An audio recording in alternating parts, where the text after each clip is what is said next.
هزاران سال قبل در سرتاسر خطه جنوبی مکزیکو تولتک‌ها زنان و مردان خردمند می‌دانستند مردم شناسان از تولتک‌ها به عنوان ملت یا نژاد سخن گفتند، ولی در واقع تولتک‌ها دانشمندان و هنرمندانی بودند که جامعه‌ای را شکل دادند تا به کشف و حفظ معارف معنوی و آیین‌های باستانی بپردازند. آنها به صورت دسته‌های مرکب از استاد، ناوال و شاگرد در محل‌هایی به نام تئونیهواکان، شهر قدیمی اهرام در بیرون از مکزیکو سیتی جمع شدند. مکانی مشهور و آن را جایی می‌دانستند که انسان‌ها به خدا تبدیل می‌شوند. هزاران سال بعد ناوال‌ها مجبور شدند زندگی و خرد نیاکان و اجداد خود را پنهان کرده و در خفا به آن بپردازند. کشف قاره آمریکا توسط اروپایی‌ها و سوءاستفاده‌های روزافزون تعدادی از شاگردان از قدرت‌های فردی سبب شد که ناوال‌ها به فکر حفاظت از دانش باستانی خود شوند و اجازه ندهند اشخاص بی‌لیاقتی که شایستگی نداشتند تا به طور خردمندانه آن را به کار ببرند و یا افرادی که امکان داشت عمدن در راستای منافع شخصی از آن بهره برداری کنند به این دانش و معرفت دست پیدا کنند. خوشبختانه معرفت ذاتی تولتک‌ها از راه سلسله‌های مختلفی از ناوال‌ها از نسلی به نسل دیگر منتقل شود. اگرچه صدها سال در پرده اسرار حفظ شد و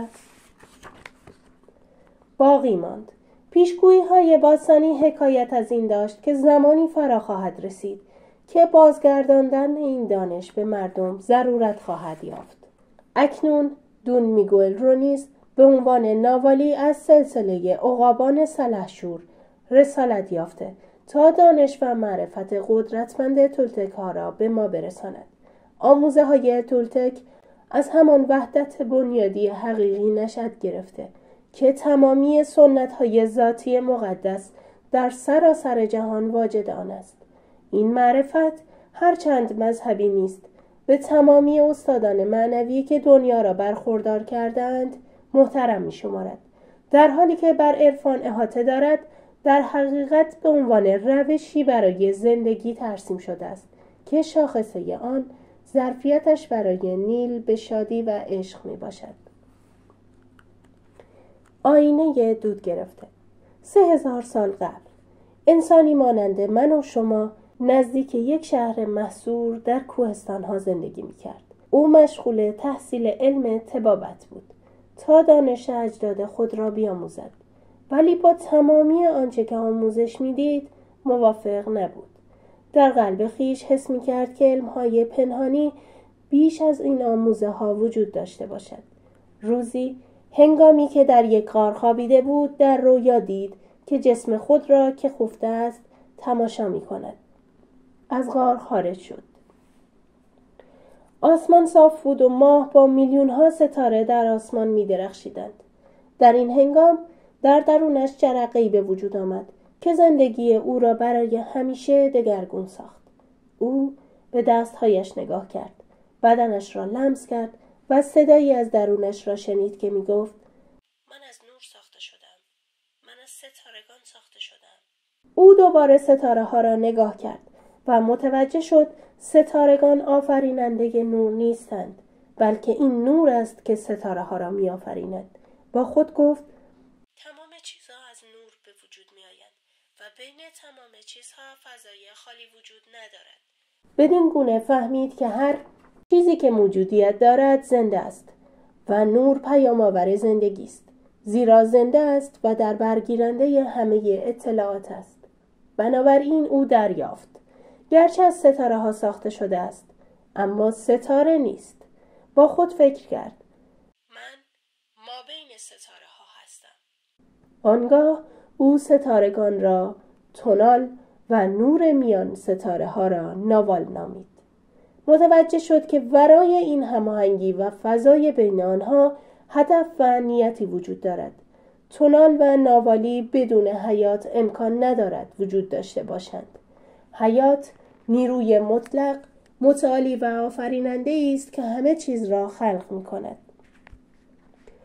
حقیقتی که او بدان پی برد این بود: تمام چیزها در هستی تجلی یک موجود حی و زنده است که ما آن را خدا می‌نامیم.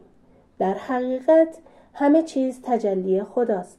در نهایت او به این نتیجه رسید که ادراک انسانی همانا نوری است که نور را درک می‌کند. همچنین او دریافت که ماده مانند آینه است که نور را منعکس کرده و تصاویری از نور را ظاهر و نمایش می‌دهد و جهان توهم و رویا همانند دودی است مانع درک حقیقت وجودی و اجازه نمی‌دهد نور حقیقی را مشاهده کنیم.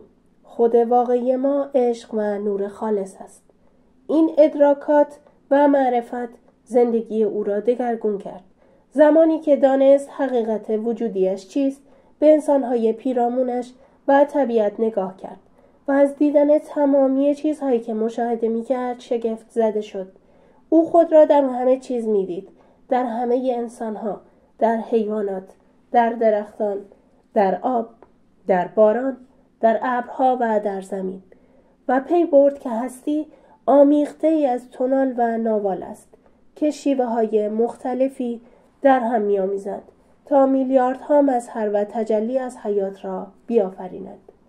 او در همان لحظات اندک به همه چیز معرفت پیدا کرد.